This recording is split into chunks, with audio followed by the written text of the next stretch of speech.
Bonjour à tous, bonjour à toutes et bienvenue. Bienvenue à celles et ceux qui ont fait l'effort de se déplacer. Merci d'être là. Et aussi à celles et ceux qui sont à distance sur LinkedIn, qui nous suivent. On est ravis de vous accueillir pour vous dévoiler les résultats de notre enquête Great Insights.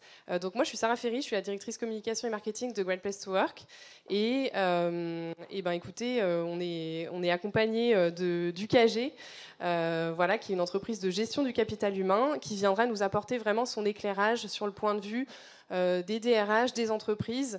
Là où nous, Great Place to Work, pour celles et ceux qui nous connaissent, vous savez qu'on est des experts de l'expérience collaborateur, donc on va vraiment vous parler du point de vue des salariés français.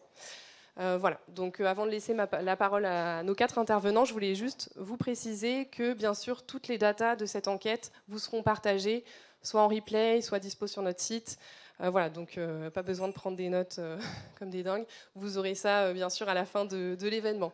Voilà, donc je suis ravie de vous présenter donc Julien et Tiffaine qui sont DG et directrice conseil de Great Place to Work, mais aussi Rémi et Philippe, donc Rémi directeur HR Innovation et Philippe country manager du KG. Voilà, je leur laisse la parole. Merci à tous.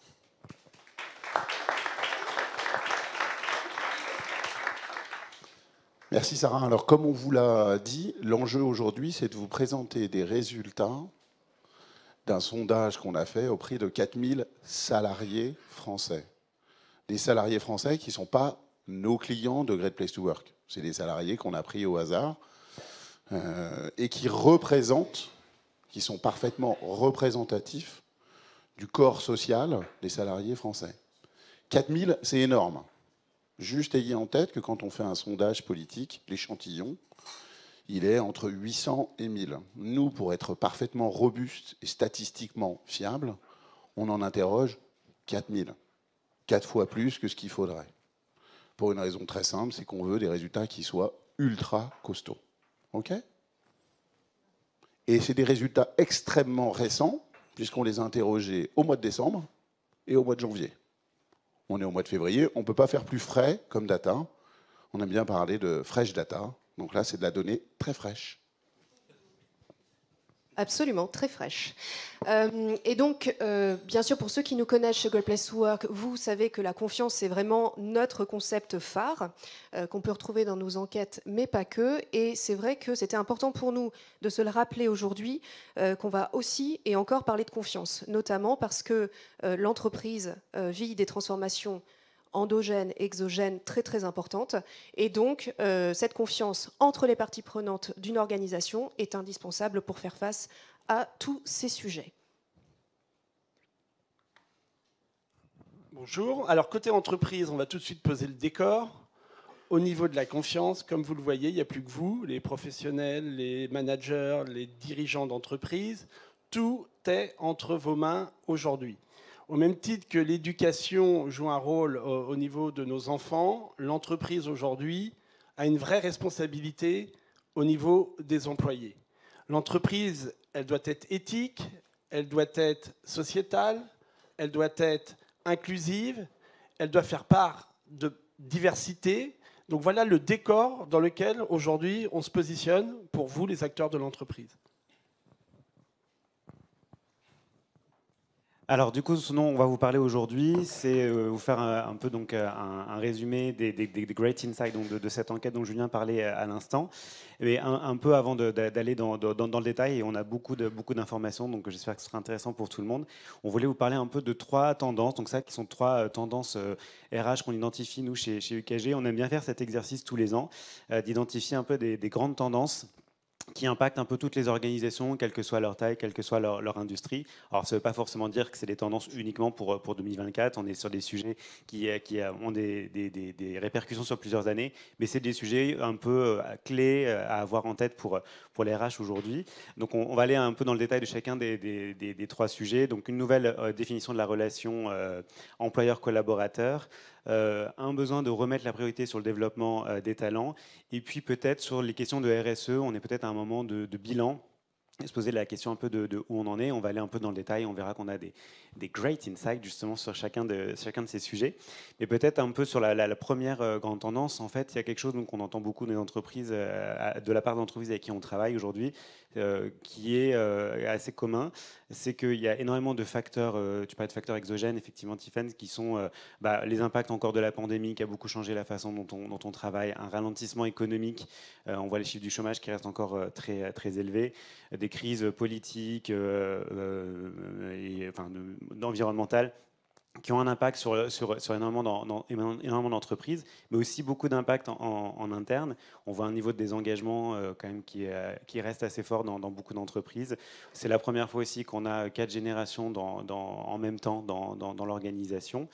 Et puis des nouvelles attentes, toujours des attentes encore plus fortes des collaborateurs. Donc tout ça, en fait, c'est plein de sujets qui impactent les entreprises à des niveaux un petit peu différents, mais qui font qu'on est beaucoup à se poser la question, c'est quoi finalement l'entreprise de demain, c'est quoi la façon dont on va travailler demain, et donc cette redéfinition d'une relation employeur-collaborateur. Et donc effectivement, le premier insight qu'on souhaitait vous partager, c'est sur la santé mentale, qui effectivement est un sujet qui, comme l'a dit Rémi, donc ne date pas non plus d'hier. Dès le Covid, on a aussi déjà beaucoup parlé de cette santé mentale, mais effectivement, ça devient un enjeu au cœur des préoccupations des entreprises. Et notamment, c'est considéré comme le premier risque lié au travail, du point de vue des collaborateurs. Et malheureusement, les entreprises n'en sont qu'au début de leur prise de conscience. Il y a encore des choses à faire. Notamment, vous voyez ici que pour les salariés français, 56% d'entre eux estiment avoir une bonne santé mentale. Donc, c'est quand même pas terrible. Donc ça fait 56% quand même, mais il y a quand même un petit peu de travail à mener. Et il y a 3 risques du travail qui ont été soulignés par les salariés français. Vous voyez, le premier, c'est le burn-out. Le deuxième, l'ennui et la perte de sens. Et le troisième, c'est la gestion de la pression. Remarquez quand même que ce soit burn-out ou gestion de la pression, on est bien sur des sujets qui peuvent impacter la santé mentale, bien que aussi l'ennui. Donc en fait, c'est vraiment 3 sujets qui sont assez reliés avec cette problématique. Sachant que, petite pensée pour nos DRH, eh bien, ça va, 35% d'entre eux considèrent que leur activité professionnelle ont un impact négatif sur leur santé mentale. C'est quand même beaucoup plus que les salariés français qui sont à 24%. Donc voilà, donc les DRH, bon courage à vous. Quand on a regardé aussi sur femmes et hommes, voir un petit peu ce qui se passait, et 26% donc des femmes déclarent que leur activité professionnelle a un impact négatif sur leur santé mentale, versus 21% pour les hommes. Donc voilà, donc là aussi, il y a quand même un écart qui n'est pas négligeable. Donc à faire sans doute avec cette célèbre charge mentale, mais peut-être pas que. Nous avons aussi regardé pour les non-managers et managers, savoir ce qui se passait. Donc là, vous voyez que 27% des non-managers ont aussi l'impression que leur activité professionnelle a un impact négatif sur leur santé mentale, versus 19% pour les managers. Donc là, il y a un vrai sujet quand même d'accompagnement et de conscientisation finalement de cette problématique côté non-managers, sachant que les managers, eux, le vivent un petit peu moins.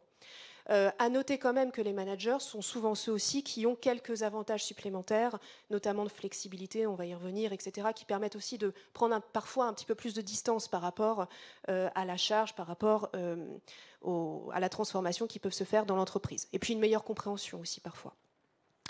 À noter quand même que 19% pour les managers, on peut toujours s'améliorer parce que manager entre le marteau et l'enclume, toujours. Donc toujours une population à continuer à accompagner. Et donc, tout ça, et malgré tout, il n'y a que 28% des Français qui déclarent que leur entreprise met en place des actions de prévention et de soutien sur les sujets de santé mentale.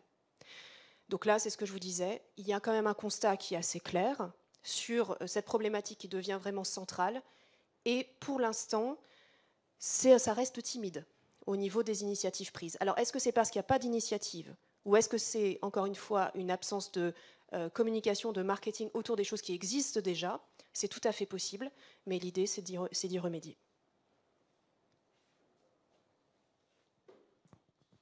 Deuxième insight qui nous paraît absolument crucial, c'est finalement la tension à gérer entre d'un côté des attentes d'individualisation assez fortes de la relation au travail et les besoins du collectif de l'entreprise. Les Français et les Françaises, les salariés français, ont une attente d'individualisation et de flexibilité qui ne cesse d'augmenter. De l'autre côté, les entreprises, et Rémi y reviendra tout à l'heure, on l'a dit tout à l'heure, pardon, ont un besoin de flexibilité aussi. Donc il faut arriver à trouver le bon chemin, et celui-ci, il n'est pas simple à trouver. On va vous donner quelques éléments. Je repasse la main à UKG. Ça, c'est la minute gymnastique de chacun. Alors la flexibilité, rien n'oppose aujourd'hui les attentes du salarié en matière de flexibilité. Peut-être le slide suivant. Voilà, rien n'oppose aujourd'hui les attentes des salariés ou des collaborateurs en matière de flexibilité. La flexibilité, on l'a dit, c'est un meilleur équilibre vie privée, vie professionnelle, accéder quand on le peut à la santé, à un bien-être. Pour autant, c'est aussi un enjeu aujourd'hui pour les entreprises. La flexibilité, je vais faire un peu de pub pour UKG, c'est le workforce management, c'est avoir les bonnes ressources au bon moment et au bon endroit. Donc la flexibilité, aujourd'hui, ça va être optimiser les ressources de travail. Alors c'est souvent une approche sectorielle. La flexibilité dans le retail n'est pas la même qu'en industrie ou dans l'hospitalité. Mais c'est vraiment une optimisation de la présence des équipes, encore une fois, au bon moment et au bon endroit. Ça peut permettre de redonner de la flexibilité aux collaborateurs, puisque avec les outils numériques aujourd'hui, il n'a besoin d'être présent que lorsqu'on a besoin de lui. Il n'a besoin de venir au travail que lorsque cela le nécessite. Donc aujourd'hui, on est capable, avec tous ces outils-là, de ne plus opposer la flexibilité, mais d'en faire un enjeu commun entre les salariés, les collaborateurs et l'entreprise. Merci, merci Philippe. L'élément qui est crucial, c'est que la flexibilité, elle doit s'entendre à double titre. Premier élément, la flexibilité du temps de travail. Donc on a posé la question aux 4000 salariés et on leur a dit, à votre avis, quelles sont les grandes opportunités du futur du travail? Première opportunité qui ressort, la semaine de 4 jours. Deuxième opportunité qui ressort, la flexibilité du temps de travail. Les deux premières priorités qui ressortent sur le futur sont une réinterrogation, réorganisation de mon rapport au temps de travail. Premier niveau de flexibilité. Deuxième niveau de flexibilité, c'est évidemment le télétravail, celui dont on parlait tout à l'heure, en disant celui-ci, il a eu son développement s'est accéléré avec la crise Covid. Derrière le télétravail, il faut bien avoir en tête quand même un premier élément. Premier élément, il y a un salarié sur deux qui dit ne pas pouvoir faire de télétravail en France. Énorme enjeu d'équité. Et il y a un salarié sur deux, là, qui dit qu'il peut télétravailler quand il décide de télétravailler. Donc attention à la cohérence, à la cohésion de l'organisation et à la différence entre les salariés télétravaillables et les salariés non télétravaillables. Évidemment, c'est un enjeu crucial pour les RH pour maintenir ce collectif. Ce qui est intéressant, c'est qu'en plus, ce télétravail doit être pensé, réfléchi, organisé. Parce qu'en termes de formation, il y a un Français sur deux qui dit que la meilleure des formations, c'est la machine à café. Donc en fait, c'est le small talk, c'est le petit échange du quotidien qui évidemment se perd un petit peu ou doit s'organiser de manière différente lorsqu'on est en remote. On a posé une question assez cruciale aussi aux collaborateurs et aux collaboratrices sur les aspects les plus importants pour eux dans leur relation au travail. Premier élément, ça ne vous surprendra pas, les sous. On travaille pour gagner des sous. Jusque-là, ça ne change pas. Ça fait 4 ans qu'on pose cette question, ça fait 4 ans que la rémunération reste tout en haut. Deuxième élément, le sens au travail. Et troisième élément, la convivialité. Convivialité qui est très disparate en fonction des tranches d'âge. On démarre très conviviaux, on finit équilibre des temps de vie. Donc, en gros, jusqu'à 35 ans, j'aime bien que ma boîte organise des trucs, fasse la Numba, etc., etc., et que ce soit bien sympa. À partir de 35 ans, non. Non, je voudrais un peu plus d'équilibre. Donc, les RH, dans vos démarches de pilotage d'activité et de pilotage de cette convivialité, il faut tenir compte des attentes un petit peu différenciées en fonction de vos collaborateurs et de vos collaboratrices.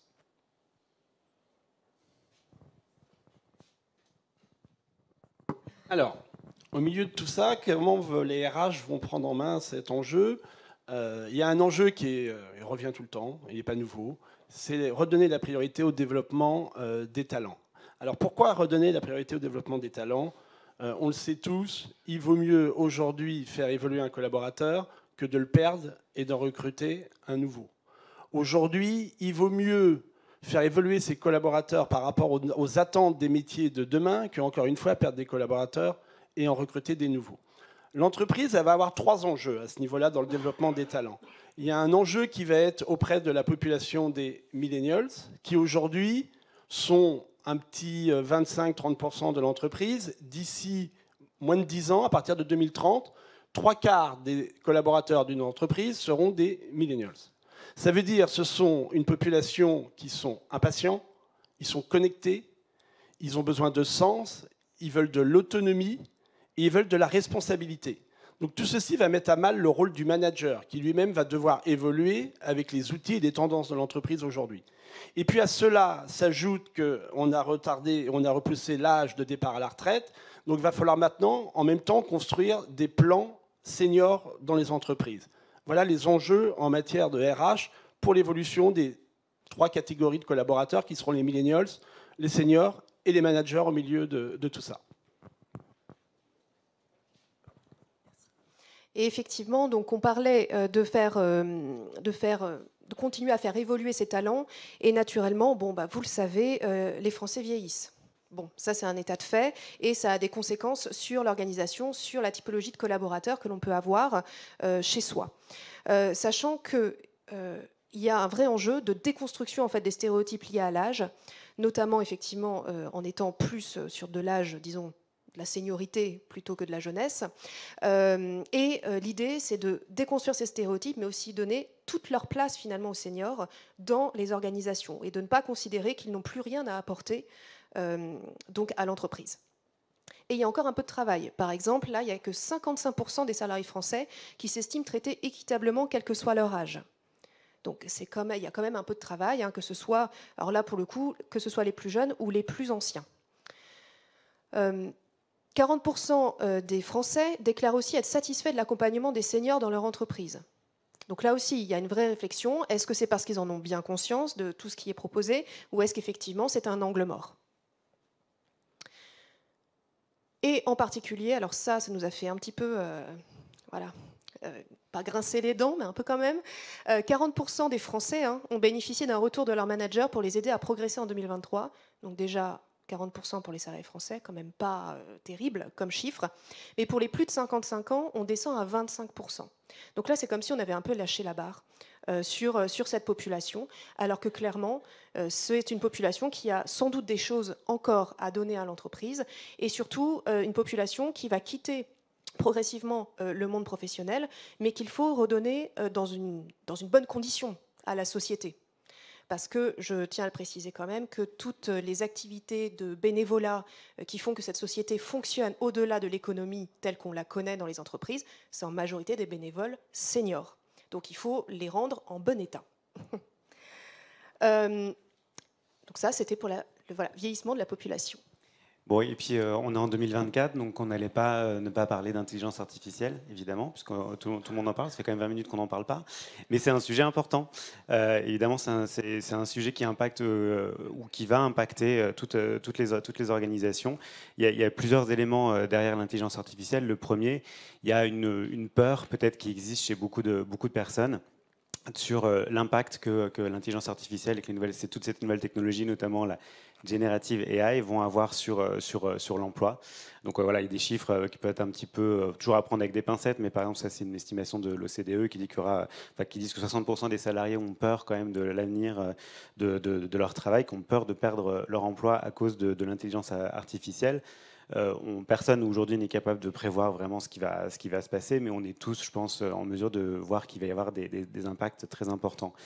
Ce qui est intéressant aussi par rapport à ça, c'est la perception qu'on peut avoir en tant que collaborateur, en tant que citoyen aussi, sur l'utilisation qu'on fait de l'intelligence artificielle. En fait, aujourd'hui, on utilise tous, et je suis sûr que tous, en tout cas ici dans cette salle et certainement en ligne, on utilise de l'IA parfois sans le savoir. Et en fait, il y a plutôt quand même une appétence de beaucoup de personnes quand on pose la question aux collaborateurs sur notamment des outils RH.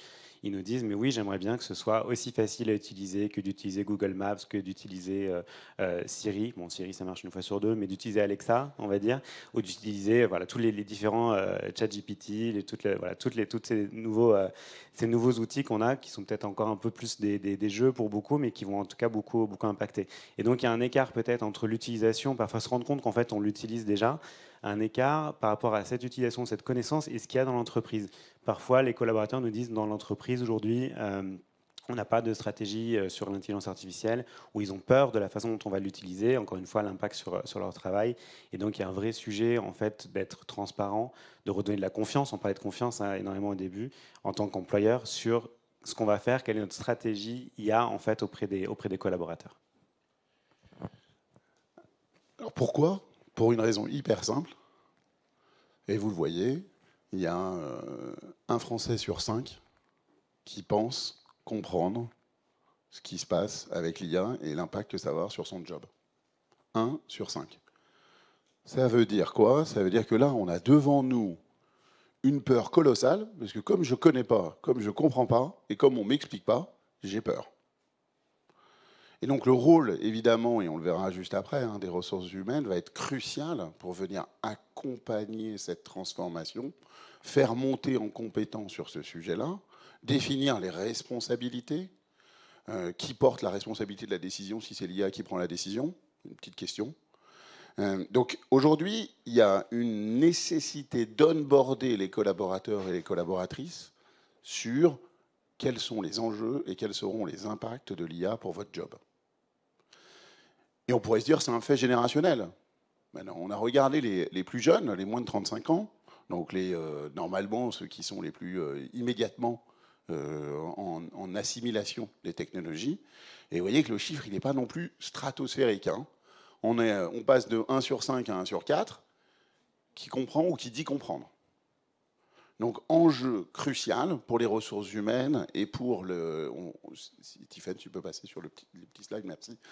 Pour les DRH et pour les managers qui ne doivent pas prendre l'IA uniquement comme une solution de productivité, tâches répétitives, productivité, etc., mais beaucoup plus comme un énorme challenge d'accompagnement à la transformation, un énorme challenge pour assurer finalement l'acclimatation et la prise en main de l'IA pour l'ensemble des collaborateurs et des collaboratrices. Enfin, une dernière grande tendance aussi dont on voulait vous parler ce matin, c'est la question de la RSE. Alors comme je le disais tout à l'heure, je ne suis pas en train de dire que la RSE c'est nouveau et qu'on commence juste à le faire, bien sûr que non. Et surtout, tous les DRH dans la salle, vous êtes souvent les premiers à porter ces sujets-là. C'est devenu une pratique depuis un grand nombre d'années en fait, d'avoir des politiques RSE. C'est devenu aussi une obligation pour un certain nombre d'entreprises que de faire du reporting sur la stratégie, sur la responsabilité sociale des entreprises. Cependant, ce qu'on peut voir aujourd'hui, c'est qu'il y a de plus en plus un questionnement qui est fait de la part des collaborateurs ou des candidats aussi quand ils veulent vous rejoindre sur mais quelle est la réalité finalement de votre politique RSE en dehors de communication, en dehors de KPIs qu'on peut voir un peu partout. Comment ça se traduit dans les faits? Comment est-ce qu'on peut vraiment s'assurer que derrière, il y a de la chair en fait, derrière cette politique RSE? Donc toujours une question très importante pour beaucoup d'entreprises. Et effectivement, donc la RSE se fait sa place, est devenue un incontournable pour les Français. Les DRH en ont bien conscience, donc ça c'est une très bonne nouvelle, mais effectivement, les résultats ne sont pas encore à la hauteur. Donc, notamment, vous voyez ici 2 chiffres qui sont assez élevés, donc ça fait bien plaisir. Donc, sachant qu'ils sont ça fait plusieurs fois qu'on leur pose la question d'année en année et c'est toujours assez élevé. Donc ça, c'est très bien. 81% des Français déclarent que les entreprises ont un rôle à jouer pour rendre la société meilleure. Et 77% des Français disent que définir une mission ou des valeurs, c'est important pour une entreprise. Donc ça, c'est plutôt positif. Aussi, ça c'est très intéressant, c'est que quand on passe alors de le rôle de l'entreprise au global, on est très positif. Quand on passe vraiment à la RSE, dans ce cas-là aussi de jargonneux, de peu compréhensible finalement pour le salarié français dont c'est pas le métier au jour le jour de travailler ces sujets, on retombe quand même à 56% positif sur le fait de se sentir concerné par la RSE.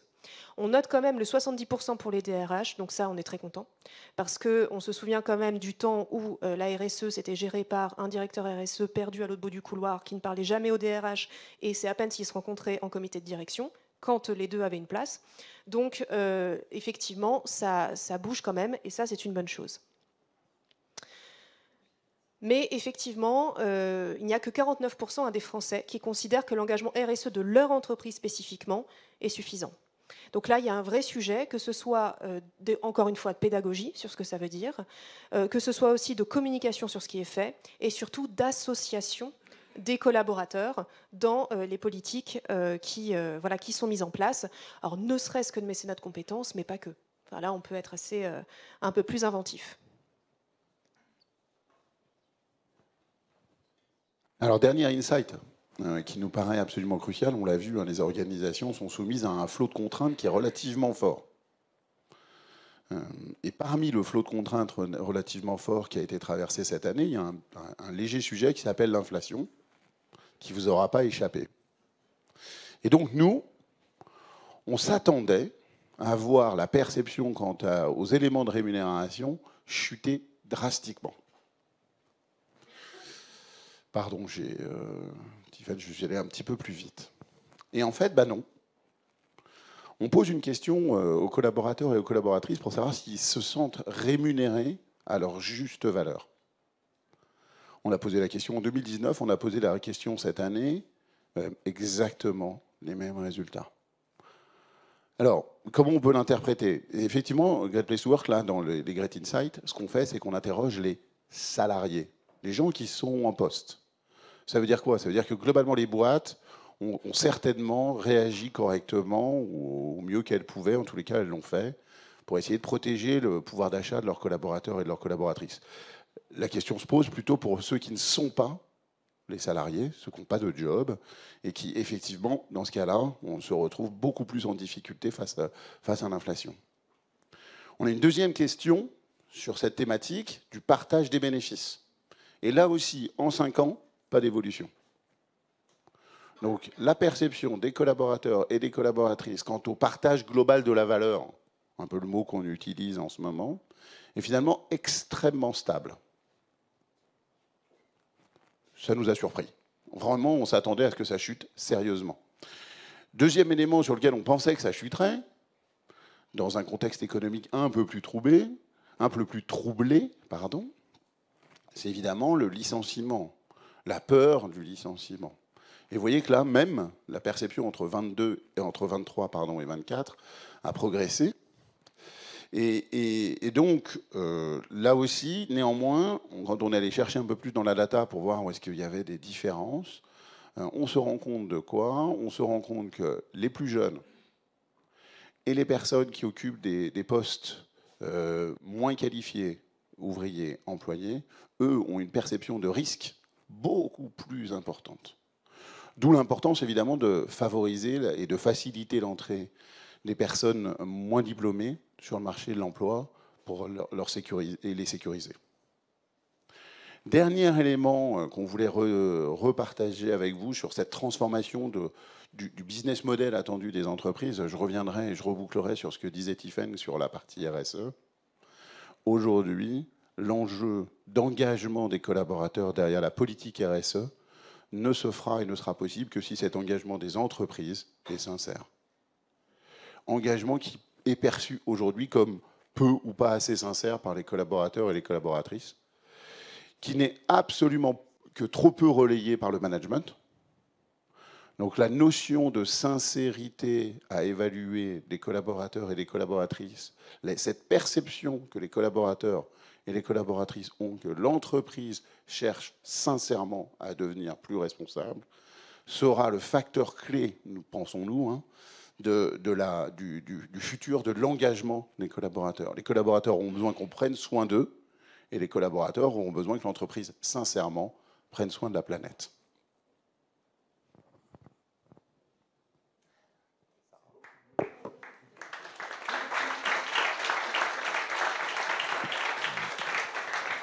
Très belle phrase de conclusion. Merci beaucoup à vous quatre pour nous avoir présenté tous ces insights passionnants. Donc, ce qu'on retient de tout ça, c'est quand même qu'il faut rester à l'écoute de la perception des collaborateurs, qu'il faut les interroger régulièrement, et c'est pour ça qu'on vous donnera rendez-vous, bien sûr, l'année prochaine pour la prochaine édition des Great Insights. D'ici là, est-ce que vous avez des questions dans la salle? Est-ce que vous avez des questions aussi éventuellement à distance sur LinkedIn? C'est Camille qui fera le relais. Une question, parfait. Merci beaucoup. Une question, je pense, pour tous les quatre. Selon vous, quelles sont les parties prenantes à embarquer et comment est-ce qu'on peut faire? Merci beaucoup pour la question. Alors, tout dépend des sujets de transformation. Je dirais que nous, en mettant notre casquette Great Place to Work, on a deux acteurs vraiment clés à mobiliser. Les DRH, ça c'est une certitude, mais aussi, on en parle quand même souvent, mais les managers de proximité.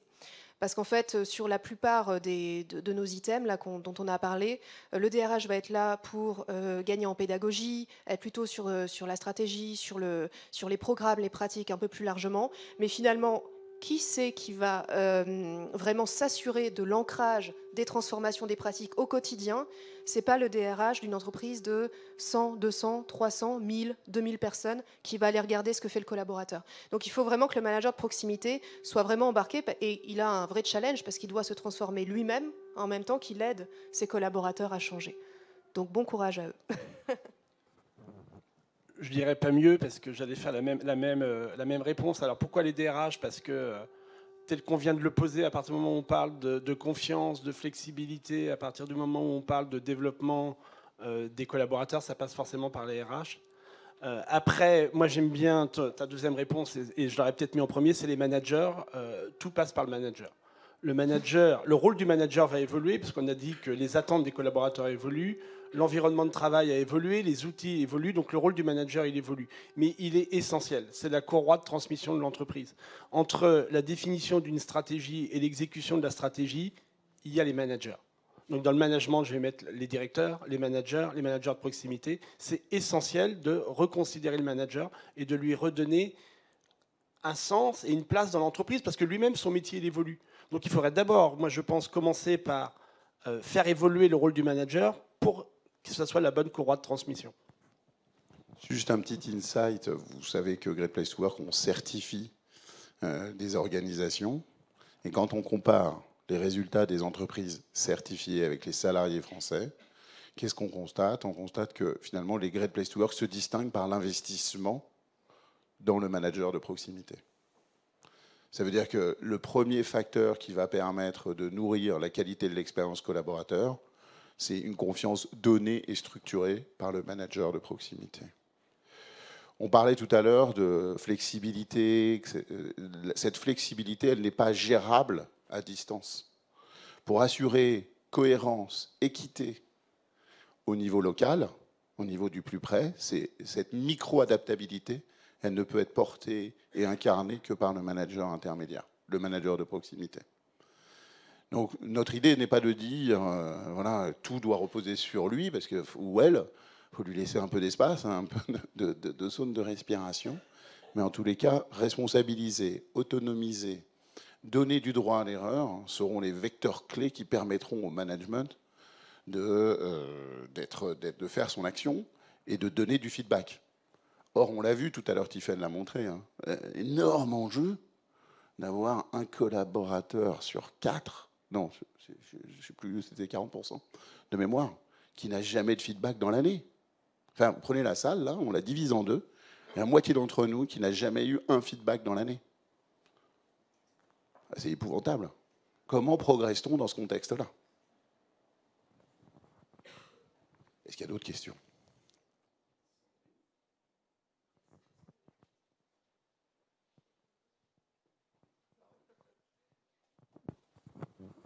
Merci. Donc, Sandrine Charpentier, CEO de Mix City. Vous parlez finalement, au travers de cette étude, de grands enjeux de transformation des entreprises. Donc, on est sur des sujets qui sont importants, qui sont stratégiques. Comment est-ce que les DRH, les équipes RH trouvent du soutien auprès des directions générales pour accompagner tous ces changements et ces transformations profondes, et comment ils peuvent aller plus loin dans ce duo top management et RH?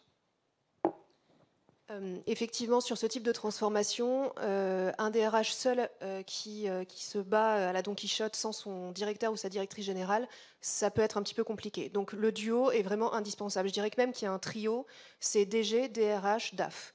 C'est vraiment le trio qui doit vraiment travailler ensemble face à toutes ces transformations. Après, une fois qu'on s'est dit ça, parfois on a la chance d'avoir une direction générale qui a fait son chemin individuellement, collectivement, et qui a compris en fait pourquoi est-ce qu'il fallait le faire. Et puis après, on a des DRH qui nous appellent et qui nous disent comment je fais pour embarquer, parce que même au plus haut niveau, on n'a pas l'écoute. À ce moment-là, j'ai envie de dire qu'il y a deux choses que je recommande de faire. La première, c'est de parler avec des chiffres, de montrer en fait les conséquences pour l'entreprise de ne pas aborder ces sujets, que ce soit en termes de fidélisation des collaborateurs, de formation, de compétences, que ce soit aussi en termes de le coût d'un recrutement, ce type de choses. Mais c'est aussi de pouvoir faire rencontrer d'autres personnes qui ont déjà évolué sur la démarche, notamment de mettre en contact des directions, directeurs, directrices générales en contact entre eux avec une personne qui justement a déjà cranté cette manière de penser. Et je pense que si on arrive avec les chiffres, mais aussi un peu de relationnel avec un espèce de coaching entre pairs, on peut être amené à avancer et à récupérer une direction générale qui est un peu plus en retrait. Juste peut-être un petit mot à ajouter. Depuis la pandémie, j'ai l'impression que les DRH sont revenus à la table des COMEX. Ce n'était pas toujours le cas. Donc on a cette chance-là aujourd'hui dans les entreprises. Après, Julien parlait d'expérience collaborateur. Aujourd'hui, il est démontré qu'une entreprise qui prend soin et qui améliore l'expérience collaborateur aura une meilleure croissance et une meilleure rentabilité. Et donc, il ne faut pas voir les investissements en ressources humaines comme des charges, mais vraiment comme des investissements avec un retour sur investissement. Donc, c'est la meilleure manière de le faire, je pense. Oui, bonjour, Célia Dorlac, porte-parole en charge de marque employeur, également de Concilio, conciergerie médicale. Dans le domaine de la santé, du coup, ça m'intéresse. Vous avez beaucoup parlé de la santé. La santé était un point très important pour les collaborateurs. Est-ce que vous auriez des exemples? Qu'est-ce qu'ils demandent? Quel type de programme? Alors, on n'a pas. Effectivement, la santé, c'est vraiment quelque chose qui est ressorti assez fortement, notamment donc, tout ce qui est burn-out, gestion de la pression, etc. Au niveau des solutions, alors c'est pas tant les collaborateurs français qui se sont déclarés sur ce sujet, c'est nous ce qu'on peut voir, parce qu'on a la chance en fait d'auditer des pratiques managériales et RH de beaucoup d'entreprises. On voit qu'il y a pas mal de choses qui commencent à poindre le bout de leur nez sur la sensibilisation au sujet, sur essayer de lever les tabous sur ces différents sujets. Parfois aussi beaucoup de plateformes d'accompagnement. Après, on a aussi différents sons de cloche sur ces plateformes-là. Une plateforme seule, avec un taux d'utilisation quand même qui reste assez bas s'il n'y a pas un vrai accompagnement sur ce sujet. Notamment aussi, on a, alors pas spécifiquement sur les Great Insights, mais sur d'autres réflexions que nous avons eues, un petit focus aussi sur les aidants, qui vraiment est une population qui est assez en difficulté, qui avec une santé. D'ailleurs, on a creusé, la santé mentale est particulièrement un enjeu sur les femmes de plus de 45 ans. Bon, alors les femmes de plus de 45 ans, alors on ne peut pas dire qu'elles sont toutes aidantes, mais on sait que les aidants sont en majorité des femmes de cet âge-là. Donc, il y a un vrai sujet d'accompagnement aussi sur cette problématique-là, sachant que, encore une fois, comment lever le tabou, comment leur permettre de s'auto-déclarer à l'entreprise, parce que parfois ça reste caché. Donc voilà, donc ce qui fait que sur les solutions, il reste aussi quand même encore des choses à imaginer, notamment alors, sur tout ce qui est gestion de la pression. Je parle avec beaucoup de clients en ce moment, on a tous l'impression d'être des hamsters dans des roues, où en fait on a l'impression qu'il y a beaucoup de choses qui s'imposent à nous, et on a des difficultés à imaginer comment est-ce que je vais pouvoir calmer le rythme. Est-ce que c'est vraiment en mettant que des réunions de 45 minutes, ou est-ce qu'on va chercher plus loin? Ça, on n'a pas encore tout à fait la réponse. Je vais juste ajouter un truc aussi là-dessus sur l'histoire de la santé. En fait, très intéressant ce que tu disais, c'est que c'est aussi souvent compliqué d'avoir des informations là-dessus parce qu'il faut que les personnes le déclarent. C'est quand même assez rare d'avoir un collaborateur qui vient vous dire ah, au fait, demain, je suis pas là parce que ma santé mentale va pas bien. Enfin, en dehors de la blague, c'est quand même souvent assez compliqué d'identifier ces sujets-là. Mais en réalité, on a énormément d'indices qu'on regarde peut-être pas assez. Le premier, c'est quand même l'absentéisme. Et ça, c'est des éléments qu'il faut évidemment pouvoir traquer. Aujourd'hui, si on regarde l'absentéisme, alors déjà, en 5 ans, l'absentéisme, il a augmenté en moyenne de 5 jours. Donc la durée moyenne d'absence, elle a augmenté de 5 jours. C'est quand même énorme pour les entreprises. Il y a des impacts quand même financiers qui sont forts. Et la première raison de l'absence, c'est la maladie, c'est les arrêts de travail.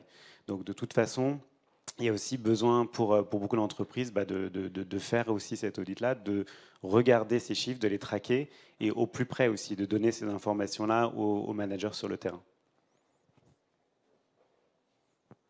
Une autre question ? Merci. Céline Bredèche, Autorité de régulation des télécoms. J'aimerais savoir si chacun, vous avez un point d'étonnement majeur à mentionner sur les résultats de l'enquête, lequel ce serait? Alors moi, c'est clairement sur la REM. Moi, j'attendais à ce que ça chute, clairement. J'étais assez ébahi de la stabilité. C'est parce que tu ne travailles pas pour l'argent, toi. Mais moi, c'est le truc qui m'étonne assez souvent et que j'entends beaucoup en parlant avec les DRH, à quel point les DRH sont dans le mal aussi. Et ça, je trouve que c'est un peu flippant pour beaucoup d'organisations. Moi, c'est la répartition des résultats de l'entreprise. Je trouve que 40%, c'est étonnamment très élevé. Je pensais que la perception des salariés en France sur la répartition des résultats de l'entreprise et sur ce que pratiquent les entreprises aurait donné un score beaucoup plus bas, mais c'est plutôt une bonne surprise. Bon, moi, ce qui m'a choqué en particulier, c'est l'absence d'accompagnement sur les seniors. Au niveau du feedback, 25% pour les plus de 55 ans. Enfin, je trouve ça incroyable qu'on se dise, bon ben, cette personne-là, ça vaut plus le coup. Enfin, c'est vraiment... enfin voilà, ça, je suis offusquée. Est-ce que vous avez d'autres questions ?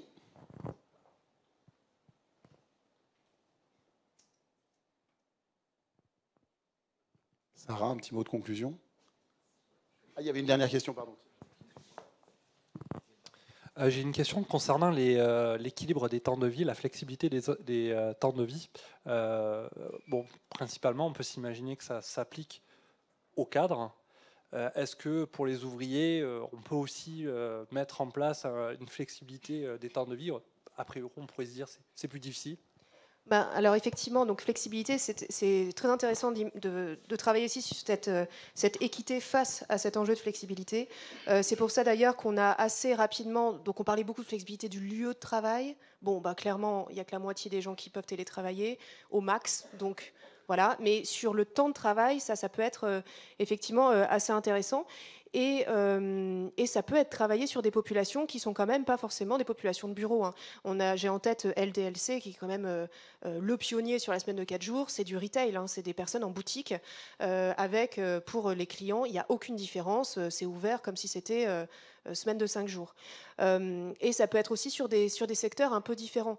On a fait, il y a très peu de temps, un événement avec notre partenaire Littler sur la semaine de 4 jours avec un pool de participants qui ont testé justement la semaine de 4 jours et c'était vraiment très différent. Il y avait du public, du privé, de la petite entreprise, des entreprises de 300 collabs. On avait même du viticole. secteur viticole. Enfin voilà, donc il y a plein de choses en fait qui sont possibles. Le tout, et ça c'était notre enseignement clé ce jour-là, c'était faire des tests, expérimenter, séquencer et voilà, ne pas se bloquer en disant c'est absolument la semaine de 4 jours, si j'y arrive pas, c'est foutu. Non, c'est petit à petit, on essaye, on teste, et il faut que ça... Donc c'est tout à fait possible d'imaginer, d'être créatif sur ce genre de choses, et pas forcément pour les cadres. Et en tout cas, c'est une attente. Nous, on le voit effectivement chez UKG, parce qu'on fait des solutions de gestion des temps, de planification. Donc nous, on parle beaucoup avec des entreprises qui sont avec des cols bleus, avec des personnes qui badgent et qui suivent leur temps. Et en fait, la question de la flexibilité, c'est hyper important aussi dans ces secteurs-là. Je pense qu'il y a l'industrie, en fait, j'avais vu une enquête qui disait ça, c'est pour les candidats qui cherchent un nouvel emploi dans l'industrie, ça fait partie du 2e ou le 3e critère pour choisir leur travail, le fait d'avoir une flexibilité sur leur planning. Finalement, je ne peux pas travailler le matin, j'ai besoin de travailler l'après-midi pour des raisons perso, familiales et tout ça. Ça, c'est hyper important. Dans le retail aussi, on a fait, nous, une enquête spécifiquement sur le monde du retail récemment, où 41% des salariés du retail nous disent j'ai pas envie de rester dans cette industrie-là, dans le monde du retail, parce qu'il n'y a pas assez de flexibilité. Donc, c'est vraiment crucial pour eux. Et pour compléter ce que dit Rémi, une bonne planification, ça concerne en général les cols bleus et ça apporte de la flexibilité aux cols bleus. Rajouter une dernière petite chose, quand on parle de flexibilité, ça suppose aussi que, ne serait-ce que la gestion du temps à la base est bien faite. J'ai quand même rencontré quelques clients dans l'industrie où en fait la problématique des collaborateurs, c'était pas d'avoir plus de flexibilité, c'était seulement d'avoir leur planning un petit peu en avance, parce qu'il n'y avait aucune capacité de projection pour eux dans leur vie personnelle.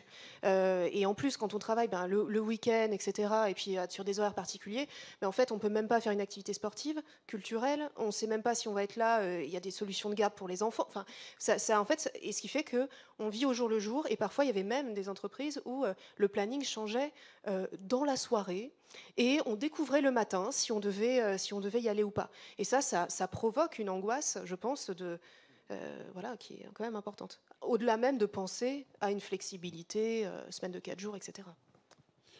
Dernière question, moi je suis un peu le timekeeper. Merci beaucoup. Tiffaine Mayol, consultante en politique familiale dans les entreprises. J'avais une question. Donc, de mener toutes les transformations que l'entreprise doit mener, ça coûte de l'énergie, ça demande du temps. Et dans une période où on a tous parfois la sensation d'être ces fameux hamsters dans la roue, comment on peut dégager ce temps nécessaire pour la transformation, justement ? Oui, la question dont on n'a pas encore tout à fait la réponse. Bon, je dirais que la première chose, ce serait d'être sûr d'avoir une exemplarité au plus haut. Parce qu'en fait, si la direction générale ne fait pas l'effort elle-même de ralentir et de dire, en fait, ça, c'est vraiment la priorité, et donc je vais dégager les choses qui ne servent à rien, ou servent à rien, disons que ne répond pas à cet objectif-là pour y arriver, ça ne peut pas fonctionner. On ne peut pas demander à une équipe de changer si là-haut, en fait, on n'a pas changé le nombre d'objectifs ou la nature des objectifs. Donc ça, c'est quand même important. Enfin, moi, j'ai en tête aussi un client de la même façon. Il n'y avait rien qui avait changé. Et il y a des injonctions contradictoires. On lui demande de changer, mais en même temps toujours d'être aussi productif parce qu'il y a quand même le chiffre d'affaires, etc. Enfin, voilà, c'est très compliqué. Donc je dirais être sûr d'avoir une exemplarité et un alignement. Après, au-delà de ça, pour être sûr que ça avance, je pense que c'est important d'écouter aussi les personnes que ça va impacter. Donc de prendre le temps, alors est-ce que c'est des entretiens individuels, des focus group, vous faites ce que vous voulez, mais vous prenez le temps de les écouter et de qualifier ce qui leur fait peur. Et pour mieux faire un plan d'action finalement qui leur ressemble vraiment à eux.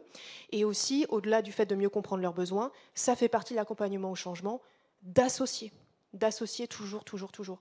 Là, on n'a pas présenté ces chiffres-là aujourd'hui, mais on avait demandé aux managers de proximité, sur les projets de changement, est-ce que vous êtes informés? Est-ce que vous comprenez les objectifs? Est-ce que vous êtes associés? Bon, ça se dégrade. Hein. Ils sont informés, mais pas à 100%. Ils comprennent les objectifs, à peine la moitié. Hein. On dit qu'ils comprenaient les objectifs des transfos. Et est-ce qu'ils sont associés? Moins de la moitié. Donc là, effectivement, il y a un vrai sujet donc je dirais exemplarité, direction générale, et association que ce soit dans la phase d'écoute, mais aussi dans le déploiement des personnes que ça concerne. On clôture. Merci à toutes, merci à tous d'être venus. Merci à ceux qui sont à distance. Oui, et j'en profite pour rappeler, avant que vous ne partiez, qu'on a mis à disposition des petits lunch bags.